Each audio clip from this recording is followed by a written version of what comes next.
दोस्तों welcome to study coach 91 और आपका स्वागत है स्टडी कोच 91 के यूट्यूब चैनल में। दोस्तों आज का जो ये वीडियो है वो है एनर्जी कंजर्वेशन के 4th चैप्टर का, जो कि है विद्युत सप्लाई सिस्टम तथा मोटर। चौथा चैप्टर है विद्युत सप्लाई सिस्टम तथा मोटर, ठीक है, जिसको इंग्लिश में हम लोग बोलते हैं electrical supply system and motor. क्या बोलते हैं? Electrical supply system and motor. तो आज ये पार्ट फर्स्ट वीडियो है जिसमें हम बेसिक्स के बारे में देखेंगे। तो पहले हम देख लेते हैं विद्युत पावर सप्लाई सिस्टम क्या है इसके बारे में। तो दोस्तों यहाँ पर देखिए, विद्युत पावर को पावर स्टेशन से उपभोक्ता तक पहुँचाने के माध्यम को विद्युत सप्लाई सिस्टम कहते हैं। यानी कि ये जो विद्युत है, विद्युत का मतलब आप जो घर में लाइट है आपके, वो लाइट जहाँ पर उत्पादन होता है, जहाँ पर वो बनता है, ठीक है, यानी विद्युत पावर को वहाँ पर जो स्टेशन होता है जहाँ बनता है उसे पावर स्टेशन कहते हैं। और वहाँ से जो हम लोगों के पास, हम लोग उसके कंज्यूमर तो हैं, तो हम लोगों के पास जब तक जिस तरीके से जिस माध्यम से वो आता है उसी को विद्युत सप्लाई सिस्टम कहते हैं, ठीक है। यानी कि अब ये कैसे आता है ये सभी जानने के लिए भाई वीडियो को पूरा देखते रहो, सभी बातें समझ में आएगी। ये फर्स्ट लेक्चर है, यानी कि इस चैप्टर का फर्स्ट पार्ट है। आप लोगों को अगर ये वीडियो पूरा देखते हैं तो पूरी बातें समझ में आएगी और लेक्चर्स जल्द ही आएंगे इस चैप्टर के। विद्युत सप्लाई सिस्टम 3 मुख्य भागों से मिलकर बना होता है। विद्युत सप्लाई सिस्टम होता है, जो इलेक्ट्रिकल सप्लाई सिस्टम होता है, वो 3 इम्पॉर्टेंट पार्ट से मिलकर के बना होता है। पहला तो पावर स्टेशन, उसके बाद में संचरण लाइन, उसके बाद में वितरण सिस्टम। ये तीनों सिस्टम जो मिल करके ये जो विद्युत है इसकी जो है सिस्टम बनी होती है, विद्युत की सप्लाई के सिस्टम, ये तीनों पार्ट मिला करके। तो दोस्तों कैसे क्या होता है चलिए देखते हैं हम लोग। तो विद्युत पावर का उत्पादन पावर स्टेशन पर होता है, यानी कि जो बिजली होती है, विद्युत पावर का मतलब होता है बिजली, ठीक है, जो लाइट होती है आप लोगों के घर में आती है 220 वोल्टेज की। विद्युत पावर का उत्पादन पावर स्टेशन पर होता है। इसकी जो बनती है ये पावर स्टेशन पर बनती है, तो जो कि कंज्यूमर से बहुत दूर होती है। अब भाई पावर स्टेशन सभी जगह थोड़ी होती है। आप लोगों के जो घर में बिजली आई है उसकी पावर स्टेशन दूर तो होगी, बहुत दूर होगी, जहाँ पर बिजली की उत्पादन होती है, ठीक है।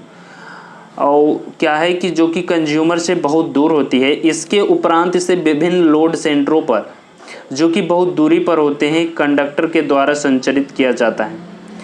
इसके उपरांत क्या होता है कि लोड सेंटर होते हैं।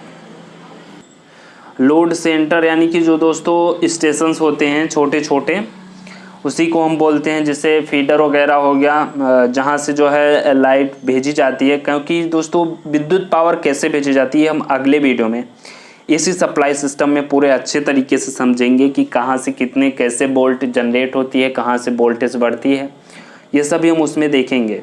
इसके उपरांत इसे विभिन्न लोड सेंटरों पर, जो कि बहुत दूरी पर होता है, कंडक्टर यानी कि तार या फिर कोई सुचालक के द्वारा संचालित किया जाता है, यानी कि प्रसारित किया जाता है या भेजा जाता है, जिसे संचरण लाइन कहते हैं। भाई जो संचालित किया जाता है उसी को हम क्या बोलते हैं? संचरण लाइन बोलते हैं।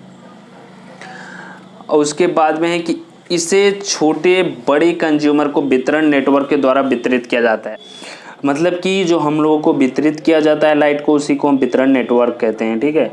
अब हम लोग चलते हैं नेक्स्ट की तरफ। विद्युत सप्लाई को मुख्यतः 2 वितरण सिस्टम द्वारा वितरित किया जाता है। 2 सिस्टम द्वारा जो है विद्युत को बांटा जाता है या वितरित किया जाता है। पहला है डीसी व एसी सिस्टम, यानी डीसी व एसी सिस्टम, और दूसरा है सिरोपरि व भूमिगत सिस्टम। ये सभी हम आगे वीडियोस में देखेंगे। थोड़ा इसके बारे में वैसे जनरली नॉलेज ले लेते हैं, बाकी इसकी जो है पूरी डिटेल्स हम आगे वीडियो में देखेंगे। आजकल 3 फेज 3 तार एसी सिस्टम को सस्ता होने के कारण उत्पादन व संचरण में उपयोग किया जाता है। जो आपके घर में बिजली आती है वो आपके घर की जो वोल्टेज होती है एसी 220 वोल्टेज होती है, ठीक है।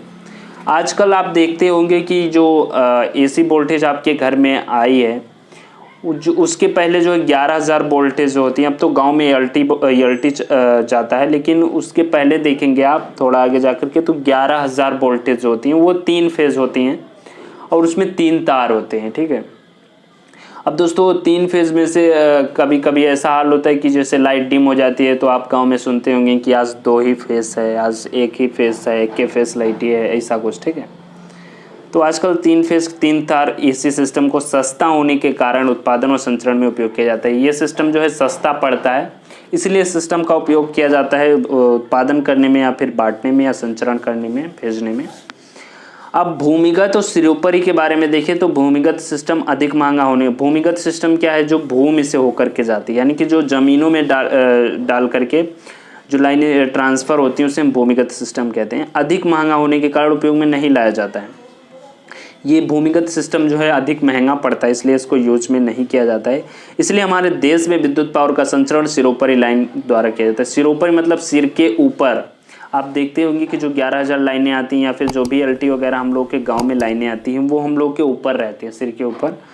तो ये सिस्टम जो है सस्ता पड़ता है, ठीक है, इस पावर का संचरण करने में, इसलिए जो है हमारे देश में इस सिस्टम का यूज किया जाता है। तो दोस्तों ये था पार्ट फर्स्ट वीडियो। इस वीडियो में इतना ही। आशा करता हूँ आपको ये वीडियो पसंद आया होगा। अगर पसंद आया हो तो प्लीज़ वीडियो को लाइक कर दीजिएगा, और चैनल को अभी तक सब्सक्राइब नहीं किए तो ऐसे ही वीडियोस पाने के लिए चैनल को सब्सक्राइब कर दीजिएगा। आपसे फिर मिलेंगे हम अगली वीडियो में, तब तक के लिए मैं आपसे विदा लेता हूँ। बाय, अपना ख्याल रखिएगा।